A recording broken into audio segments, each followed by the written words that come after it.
अस्सलाम वालेकुम students, welcome to my lecture physics second year. Of last lectures आपको काफ़ी बेहतर समझ आ गए होंगे, आपने एंजॉय किया होगा, कंसेप्ट क्लियर हुआ होगा। फिजिक्स ऑफ सॉलिड में आपने जो कुछ लास्ट लेक्चर्स में पढ़ा है, जिसमें हमने क्लासिफिकेशन ऑफ सॉलिड्स के बारे में पढ़ा, crystalline solid, polymeric solid, amorphous solid. इसी तरह फिर हमने मज़ीद इसके मैकेनिकल प्रॉपर्टीज़ देखे, जैसे हमने बात की स्ट्रेस के बारे में, स्ट्रेन के बारे में, इसी तरह शेयर के बारे में कि अगर आप किसी भी बॉडी पे फोर्स अप्लाई करते हो या डिफॉर्मिंग फोर्स अप्लाई करते हो तो उसके लेंथ में चेंज आना, उसके वॉल्यूम में चेंज आना, उसके शेप में चेंज आना। इसी को देखकर हमने उक्स लॉ पढ़ा कि स्ट्रेस स्ट्रेन डायरेक्ट रिलेशन में है, जितना ज़्यादा स्ट्रेस होगा स्ट्रेन उतना ही उसके साथ बढ़ेगा, but with in the elastic limit. इसी तरह हमने उक्स लॉ में यंग्स मॉडुलस देखा, बल्क मॉडुलस देखा, मॉडुलस ऑफ रिजिडिटी देखा। इसी उक्स लॉ में इन तीन चीज़ों को देखकर फिर हमने एक और पॉइंट देखा स्ट्रेन एनर्जी के बारे में, strain energy in deformed materials, उसका ग्राफ, उसका इक्वेशन। इसी तरह हमने दूसरा ग्राफ देखा जिसमें हमने स्ट्रेस उक्स लॉ को देखकर हमने एक और ग्राफ देखा स्ट्रेन के बारे में, स्ट्रेस के बारे में, जिसको हमने नाम दिया था स्ट्रेस स्ट्रेन ग्राफ या स्ट्रेस स्ट्रेन कर्व्ड ग्राफ, जिसमें हमने plastic region, elastic region, fracture, yield tensile strain, ultimate tensile strain, ये सारे पॉइंट्स हमने उस ग्राफ में देखे थे। उसके बाद हम आते हैं इलेक्ट्रिकल प्रॉपर्टीज ऑफ सॉलिड। पिछले जो हमने पढ़ा वो मैकेनिकल प्रॉपर्टीज थे, अब हमारे पास electrical properties of solid. Electrical properties नाम से जाहिर है कि जिसमें इलेक्ट्रिसिटी हो, मीन जिसमें करंट पास हो, जिसमें करंट अलाउ करे, वो इलेक्ट्रिकल प्रॉपर्टीज है किसी भी सॉलिड में। तो किसी भी सॉलिड में दो पॉइंट्स आते हैं, अगर हम उसको इलेक्ट्रिकल प्रॉपर्टीज देखें, इलेक्ट्रिकल में दो पॉइंट्स होते हैं, हम ऑलरेडी पढ़ चुके हैं। या तो वो इलेक्ट्रिकल में करंट पास होगा या फिर वो उसको रोकेगा, या पास करेगा या रोकेगा। पास होना मींस कंडक्ट होना, ये हम लास्ट लेक्चर्स में कर चुके हैं। कंडक्ट होना जिसको हम यहाँ पर कह सकते हैं कंडक्टिविटी। पास ना होना, अलाउ ना करना, उसको रोकना, रोकने की कोशिश करना, जिसको हमने नाम दिया था रेजिस्टेंस। इस यहाँ पर उसको हम कहेंगे रेजिस्टिविटी। मींस उसकी जो वैल्यू है वो कौन सी वैल्यू है जिसपे वो कंडक्टिव एज अ कंडक्टर काम करता है, वो कौन सी वैल्यू है जिसमें वो एज अ रेजिस्टेंस काम करता है, इस फॉर्म में भी देखते हैं।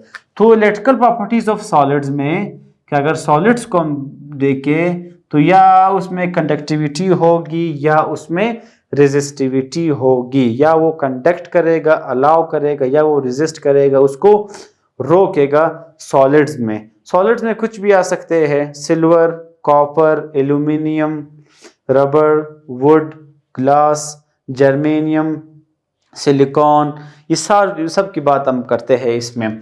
अब यहाँ पर हम बात करते हैं कि इलेक्ट्रिकल प्रॉपर्टीज ऑफ सॉलिड में तीन मेन टाइप्स आते हैं हमारे पास, जिसको हम कहते हैं conductors, insulators and semiconductors. Conductors, insulators and semiconductors. अब कंडक्टर हमारे पास क्या है, कंडक्टर क्या है, इंसुलेटर क्या है, सेमीकंडक्टर क्या है, वो हम आगे पढ़ेंगे।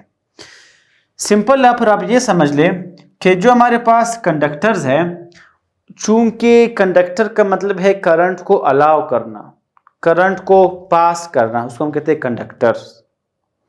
जैसे कि हमारे पास सिल्वर, कॉपर, एल्यूमिनियम आते हैं, जिस वो इसकी खास पॉइंट होती है, कंडक्टिविटी होती है कि इस रेंज में ये अलाउ करता है। इसमें इस तार में हर करंट में रेजिस्टेंस होता है, रोकने की कोशिश होती है, तो मींस रेजिस्टिविटी भी होती है कि इस रेंज में ये रेजिस्ट करेगा। तो वो कौन सा रेंज है, 10 पावर 2 से लेकर 10 पावर 8 ओहम पर ओहम मीटर में ये है आपके पास कंडक्टिविटी। किस चीज के लिए, कंडक्टर्स के लिए जो कंडक्टिविटी का रेंज है वो ये है।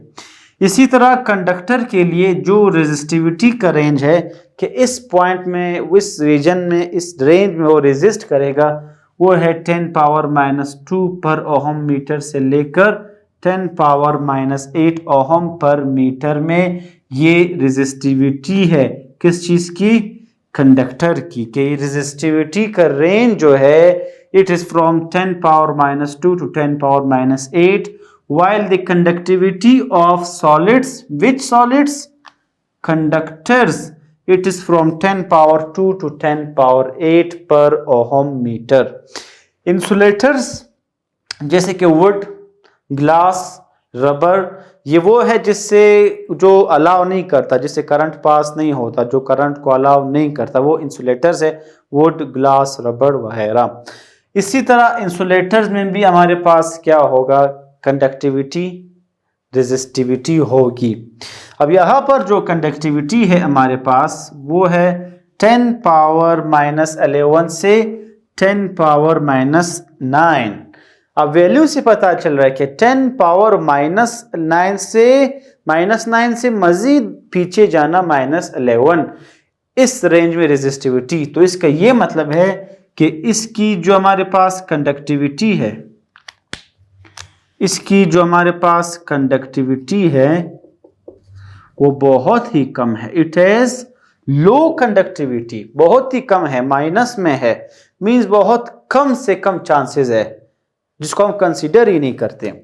दूसरा पॉइंट, इंसुलेटर्स में जो रेजिस्टिविटी है, इसकी जो रेजिस्टिविटी है,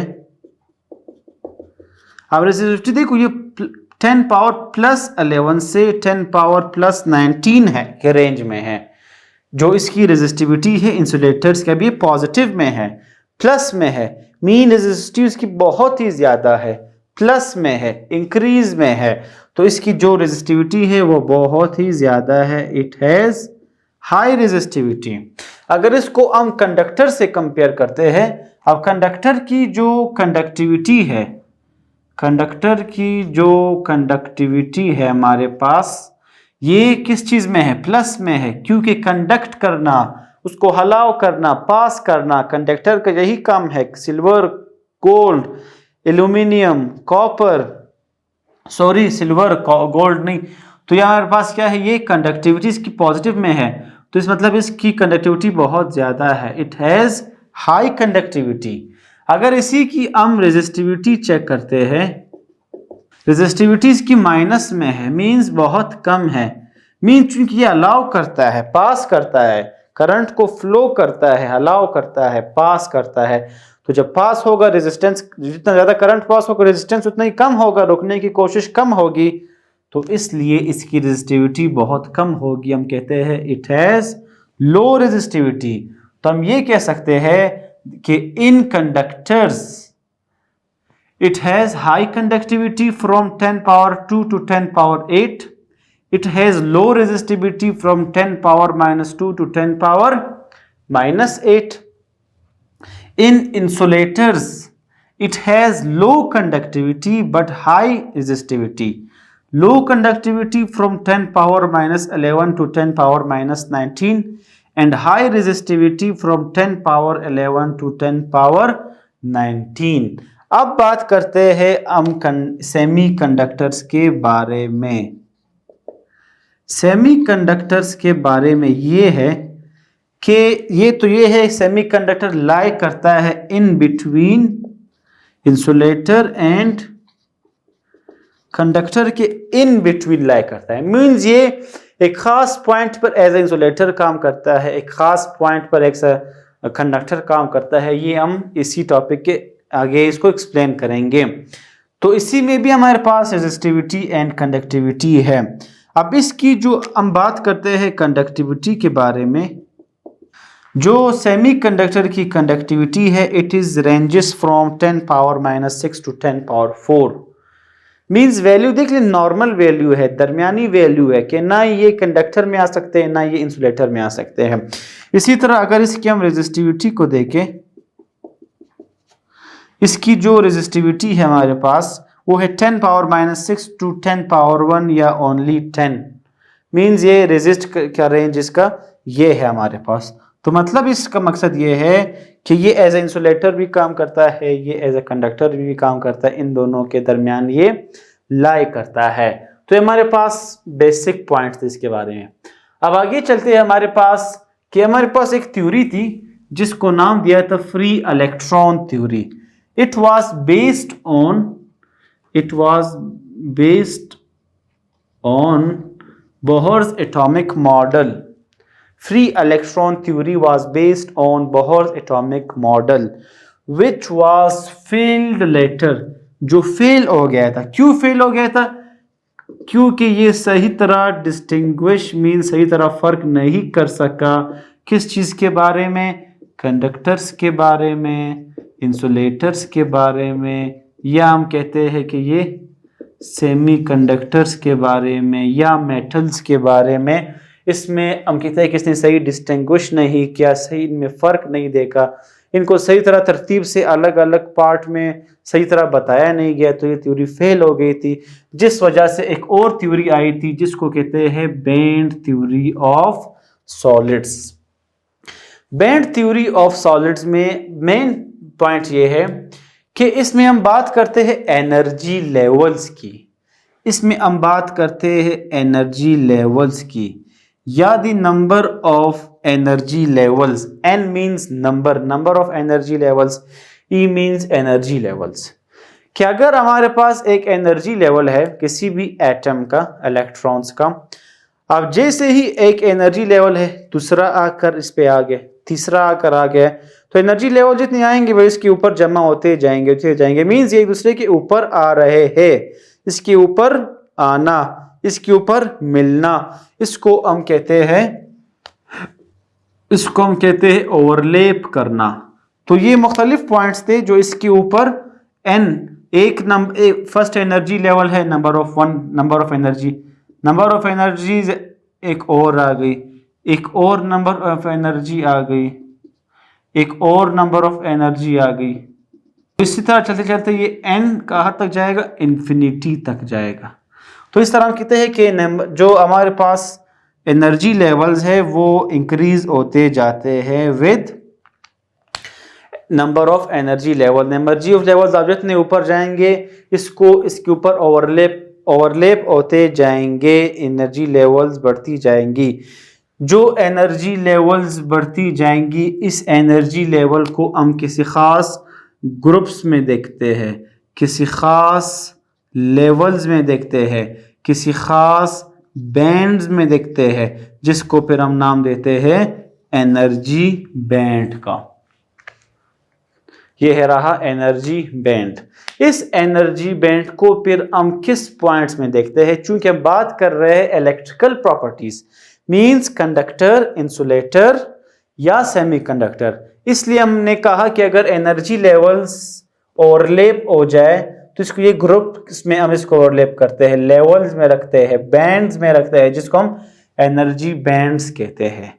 इस तरह के फॉर्म को हम डिस्क्रीट फॉर्म भी कहते हैं, या हम कहते हैं कि ये कंटिन्यूस फॉर्म भी इसको हम कहते हैं कि एक कंटिन्यूस है, हमारे पास मुसलसल है, कंटिन्यूस फ्लो जैसे कि हम कहते हैं।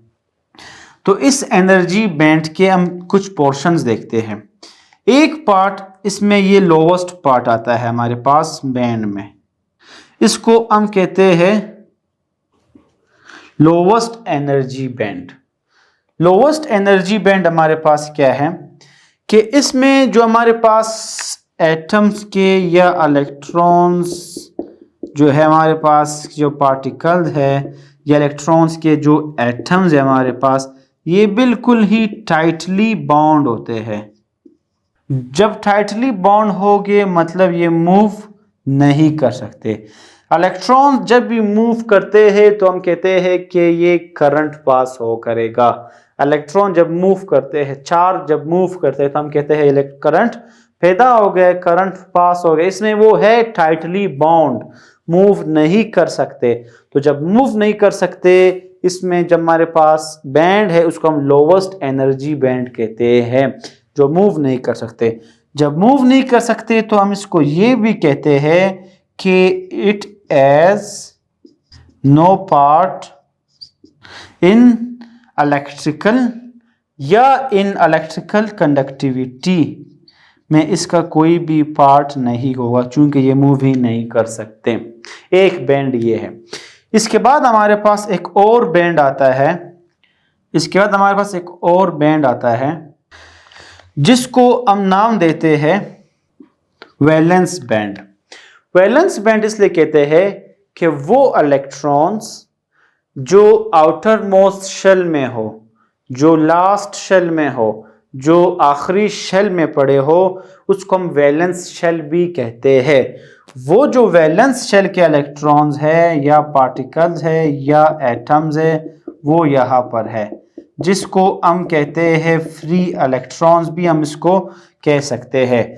अब जब फ्री इलेक्ट्रॉन्स उसमें हो या लास्ट शेल के इलेक्ट्रॉन्स हो, चूंकि उनके जो शेल है, आप इसको इस फॉर्म में समझ ले कि उनका जो लास्ट शेल में जो उनकी जो कन्फिग्रेशन है वो कंप्लीट नहीं है। इलेक्ट्रॉनिक कन्फिग्रेशन अगर आप देखें, अगर वो कंप्लीट नहीं है तो वो एज फ्री इलेक्ट्रॉन्स काम करते हैं या लूज करेंगे या गेन करेंगे। मीन्स मकसद बताने का ये है कि वो मूव कर सकते हैं। दूसरा पॉइंट हम ये कहते हैं कि ये जो वैलेंस है बैंड है, या तो ये पार्शली फिल्ड होगा, मतलब थोड़ा सा फिल होगा, या फिर ये कंप्लीटली फिल होगा, या ये कंप्लीटली फिल्ड होगा। इन दोनों पॉइंट्स का ये मतलब है कि ये कभी भी एम्प्टी नहीं होगा, नेवर एम्प्टी, ये कभी भी खाली नहीं होगा। थर्ड हमारे पास लास्ट बैंड इसमें आता है, जिसको हम कहते हैं कंडक्शन बैंड, जिसको हम कहते हैं कंडक्शन बैंड। नाम से जाहिर है, कंडक्शन, कंडक्ट करना, अलाउ करना, पास करना। किस तरह पास करना? मीन्स इसमें जो इलेक्ट्रॉन्स है, जो फ्री इलेक्ट्रॉन्स होंगे वो किस तरतीब के साथ होंगे? एक तो वो फ्री इलेक्ट्रॉन्स होंगे, एक तो वो फ्रीली मूव करेंगे। ये जो कंडक्शन बैंड है, या तो ये हमारे पास या ये एम्प्टी होगा या ये पार्शली फिल्ड होगा, या एम्प्टी होगा या पार्शली फिल्ड होगा। तो अगर एम्प्टी हो या पार्शली फिल्ड हो तो ये कंडक्ट कैसे करता है? कंडक्ट इस तरह करता है कि जब भी इस वैलेंस बैंड और कंडक्शन बैंड के दरमियान जो गैप है, वो गैप जितना भी कम होगा, ये गैप जितना भी कम होगा, तो जब हम इसी बैंड्स पे पोटेंशियल डिफरेंस अप्लाई करते हैं तो ये जो इलेक्ट्रॉन्स है ये जंप करते हैं इस बैंड में, जिससे जब इलेक्ट्रॉन्स की मूवमेंट होती है, जंप करते हैं, तो मींस ये कंडक्ट करेगा, इलेक्ट्रिसिटी कंडक्ट करेगा, करंट पास करेगा, करंट पैदा करेगा, ये एज अ कंडक्टर काम करेगा। तो ये सिंपल हमारे पास एनर्जी बैंड्स है। इस एनर्जी बैंड्स को देखकर हम 3 पॉइंट देखते हैं: insulator, conductor and semi conductor. Insulator हमारे पास ये है कि अगर यही एनर्जी बैंड्स को हम देख ले, इंसुलेटर मींस करंट हलाव नहीं करना।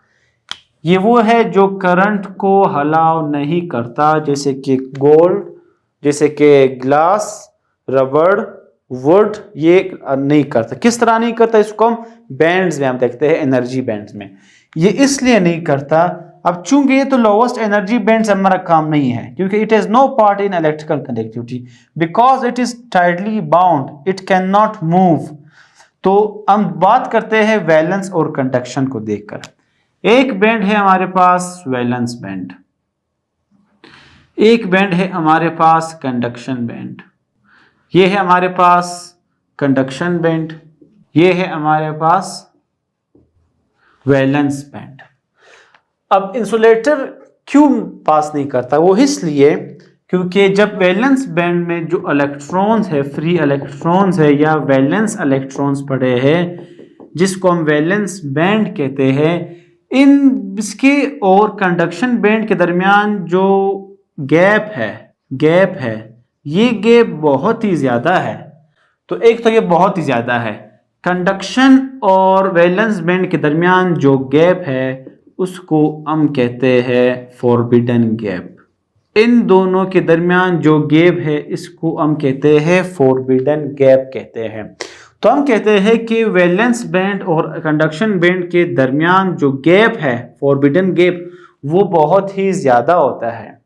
ज्यादा होने का मतलब ये है कि अगर इस पे आप टेम्परेचर अप्लाई कर लो, इस पे आप पोटेंशियल डिफरेंस अप्लाई कर लो, आप टेम्परेचर जितना भी इंक्रीज करोगे, पोटेंशियल डिफरेंस जितना अप्लाई करोगे, गैप ज़्यादा है, ये इलेक्ट्रॉन कंडक्शन बैंड में जंप नहीं कर सकते।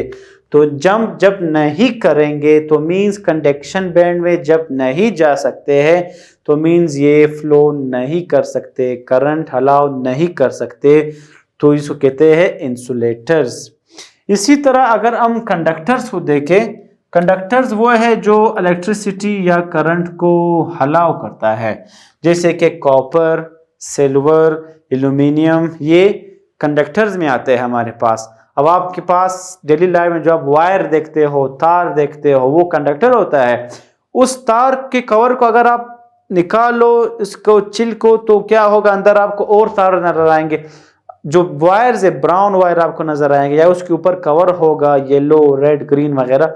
ये जो वायर आपको नजर आएंगे ब्राउन या किसी भी कलर का, ये क्या होते हैं, ये तो यही वायर होते हैं जो कॉपर इसको हम कहते हैं, एल्यूमिनियम कहते हैं, सिल्वर कहते हैं, ये सारे हमारे पास क्या है, ये कंडक्टर्स में आते हैं। तो कंडक्टर्स क्या है, ये अलाउ करते हैं इलेक्ट्रिसिटी को, करंट को पास करने देता है। किस तरह से हम देखते हैं इसको एनर्जी बैंड में, कि हमारे पास एक बैंड होता है वैलेंस्ड बैंड, एक हमारे पास है वैलेंस्ड बैंड, ये हमारे पास है वैलेंस बैंड, एक है हमारे पास कंडक्शन बैंड। अब यहाँ पर हमारे पास क्या होता है, कंडक्शन बैंड में, कंडक्शन बैंड से पहले यहाँ पर जो कि हमने कहा कि ये गैप क्या है हमारे पास, गैप बहुत ज़्यादा है, जिससे करंट पास नहीं होने देगा, ये गैप ज़्यादा है। गैप का मतलब ये है कि पास के कंडक्शन बैंड में मूव नहीं करेंगे, जंप नहीं करेंगे, तो ये आपके पास क्या रहेगा, ये एक पॉइंट तो ये है, ये आपके पास एम्प्टी रहेगा। हमें ये भी पता है कि इस वैलेंस बैंड में वैलेंस इलेक्ट्रॉन्स ऑलरेडी मौजूद है। इलेक्ट्रॉन्स जब मौजूद हो और ये एम्प्टी हो, जब ये एम्प्टी होता है तो गैप बढ़ जाता है, गैप जब बढ़ जाता है तो ये क्रॉस नहीं कर पाते, कंडक्शन बैंड में नहीं आ सकते, इसलिए ये एज ए इंसुलेटर काम करते हैं। यहाँ पर इसका जो रेंज है वो है हमारे पास इंसुलेटर का, वो 5 इलेक्ट्रॉन वोल्ट से 10 इलेक्ट्रॉन वोल्ट का रेंज होता है यहाँ पर। इसमें जो हम क्या कहते हैं, वैलेंस से कंडक्शन तक जाना, इसमें जो रेंज है वो, या आप देखते हो जो इसका इलेक्ट्रॉन वोल्ट है, जो एनर्जी है वो 5 इलेक्ट्रॉन वोल्ट से 10 इलेक्ट्रॉन वोल्ट की एनर्जी में लाई करता है। इसी तरह इसके बाद हमारे पास है कंडक्टर्स। कंडक्टर वो है जो करंट अलाउ करता है, पास करता है। किस तरह से, अब जैसे हमने कहा कि वैलेंस बैंड में हमारे पास फ्री इलेक्ट्रॉन्स या वैलेंस इलेक्ट्रॉन्स मौजूद है। कंडक्शन बैंड इसमें क्या है कि कंडक्शन बैंड में हमारे पास एक तो ये है कि ये अगर पार्शली फिल्ड हो या अगर ये एम्प्टी हो, चूंकि इन दोनों के दरमियान जो गैप है वो गैप बहुत ही कम होता है। यहाँ पर समझाने के लिए मैंने थोड़ा बड़ा बनाया, यहाँ पर जो गैप है वो बिल्कुल ना होने के बराबर होता है, बहुत ही कम होता है। तो जब कम होगा, अगर आप थोड़ा सा भी इसको पोटेंशियल डिफरेंस इस पे आप अप्लाई करेंगे तो ये इलेक्ट्रॉन जंप कर जाएंगे।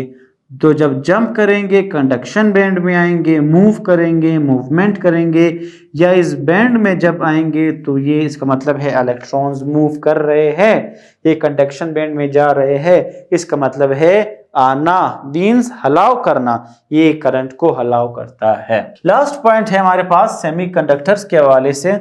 सेमीकंडक्टर के हवाले से हमारे पास सिंपल ये है कि अगर इसको एनर्जी बैंड्स में देके सेमीकंडक्टर्स को, इसका एनर्जी बैंड क्या कहता है। इसका एनर्जी बैंड सिंपल हमारे पास किस तरह है, जैसे कि हमने पढ़ा वैलेंस्ड बैंड या हमारे पास जो है कंडक्शन बैंड है हमारे पास। इसको समझने के लिए कोई बैंड की ज़रूरत हमारे पास नहीं है, हमें पता है कि एक हमारे पास वैलेंस्ड बैंड है, एक हमारे पास है कंडक्शन बैंड है, इनके दरमियान जो गैप है उसको हम फॉरबिडन गैप कहते हैं।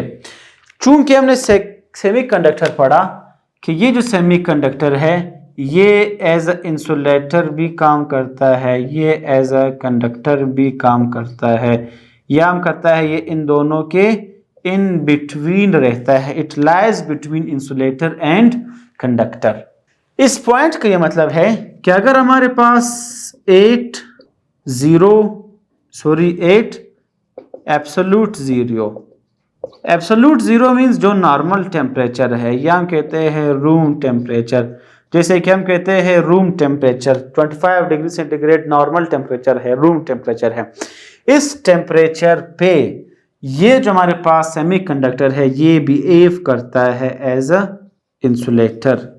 इस टेम्परेचर पर, रूम टेम्परेचर एब्सोल्यूट जीरो पर, जब आप पोटेंशियल डिफरेंस अप्लाई करते हो इस पर एब्सोल्यूट जीरो पर, रूम टेम्परेचर पर, ये जो हमारे पास वैलेंस बैंड में जो वैलेंस इलेक्ट्रॉन या फ्री इलेक्ट्रॉन है, इस टेम्परेचर पर इसको टेम्परेचर ऐसा लगता है जैसे कम टेम्परेचर है। तो कम टेम्परेचर पर ये इसको एक्साइट नहीं कर सकता, ये एक्सेलरेट नहीं हो सकता, ये मूव नहीं कर सकता, मीन्स ये एक्साइट नहीं कर सकता, मीन्स ये एक्सेलरेट नहीं कर सकता, मीन्स ये जंप नहीं कर सकता इस टेम्परेचर पर। तो जब जंप नहीं करेगा ये एज अ इंसुलेटर काम करेगा। दूसरा पॉइंट, जैसे ही हम टेम्परेचर को इंक्रीज करते जाएंगे, जब हम पोटेंशियल डिफरेंस अप्लाई करते हैं, टेम्परेचर जितना बढ़ेगा, टेम्परेचर जितना ज़्यादा होगा, वो चीज़ जैसे कि मैंने बताया था उस लास्ट चैप्टर हम पढ़ चुके थे कि अगर कोई तार हो, इसके अंदर जो पार्टिकल्स होते हैं, एटम्स होते हैं, इलेक्ट्रॉन्स होते हैं, चार्जेस होते हैं, जब इसको हम वोल्टेज देते हैं, सोर्स देते हैं, तो ये वाइब्रेट करते हैं, मूव करते हैं, रैंडम मैनर में मूव करते हैं, रैंडम मोशन में मूव करते हैं। इसकी जो मूवमेंट है वो मूवमेंट होती जाती है। इस मूवमेंट को अगर आप यहाँ पर कंपेयर कर ले, ये भी इसी तरह है कि जिस टाइम मींस वो अगर स्टेशनरी में पड़े हैं, जैसे आप सोर्स दोगे तो वो पार्टिकल स्टेशनरी में नहीं रहते, वो मूव करेंगे या वाइब्रेट करेंगे। दूसरा पॉइंट, हम ये कहते हैं कि यहाँ पर टेम्परेचर, उस तार का जो टेम्परेचर है, उस तार का टेम्परेचर जितना बढ़ेगा उतना ही ये ज़्यादा वाइब्रेट करेगा, ये इलेक्ट्रॉन्स उतने ही ज़्यादा। जैसे कि मैंने इस कमरे का मिसाल दिया था लास्ट लेक्चर्स में कि अगर इस कमरे में हम कहते हैं कि लोग ज़्यादा जमा हो तो टेम्परेचर बहुत बढ़ जाएगा। टेम्परेचर जितना बढ़ेगा हर कोई बाहर जाने की कोशिश करेगा। चूंकि दरवाज़ा एक है, लोग ज़्यादा है, तो बाहर निकलना भी मुश्किल है, एक एक बहुत ख्वारी से निकलेगा। तो इसलिए जब टेम्परेचर ज़्यादा हो तो चूंकि ये यहाँ पर नहीं टिक सकते तो ये जंप करेंगे। जब ये जंप करते जाएंगे इस बैंड में, तो जब जंप करेंगे ये तब ऐसा इंसुलेटर काम करेंगे। तो जब जैसे हम टेम्परेचर को इंक्रीज करते जाते हैं, when the temperature is increasing it excites, it accelerates, it jumps। जब जंप करेंगे मीन्स इलेक्ट्रॉन जब जंप करेंगे मीन्स वो आ गए हैं, पास हो गए हैं। जब पास होंगे, हलाव होंगे, तब ये एज अ सेमीकंडक्टर काम करता है। तो इलेक्ट्रिकल प्रॉपर्टीज में ऑफ सॉलिड्स की जो इलेक्ट्रिकल प्रॉपर्टीज में हमने ये पढ़ा, कंडक्टर, इंसुलेटर, सेमीकंडक्टर। कंडक्टर हमारे पास करंट को हलाव करता है, किस तरह हलाव करता है हम कर चुके हैं। इंसुलेटर मीन्स हलाव नहीं करता। सेमीकंडक्टर मीन्स ये इन दोनों के दरमियान में रहता है। एक केस में ये एज इंसुलेटर काम करता है, एक केस में ये एज अ कंडक्टर काम करता है। इसी तरह फिर हमने इसमें देखा कि कंडक्टिविटी, रेजिस्टिविटी हर एक के लिए, कंडक्टर्स के लिए, इंसुलेटर्स के लिए और जो सेमीकंडक्टर्स, इनके लिए हमने कंडक्टिविटी और रेजिस्टिविटी का रेंज देखा कि किस में ज़्यादा है, किस में कम है। इसी तरह उन्हें बैंड थ्योरी देखा, एनर्जी लेवल्स किस तरह ओवरलैप होते हैं, ओवरलैप के बाद वो बैंड्स बनाते हैं। एनर्जी बैंड में लोवेस्ट एनर्जी बैंड होता है, बैलेंस्ड बैंड होता है, कंडक्शन बैंड होता है। तो होप्स आपको ये टॉपिक बहुत ज़्यादा क्लियर हुआ होगा। उम्मीद है कि आपने इसको सही तरह समझा होगा। Thank you all of you, thank you. Next lecture में इंशाल्लाह कंटिन्यू करेंगे इसके बाद। यहाँ तक के लिए अल्लाह हाफिज़, थैंक यू।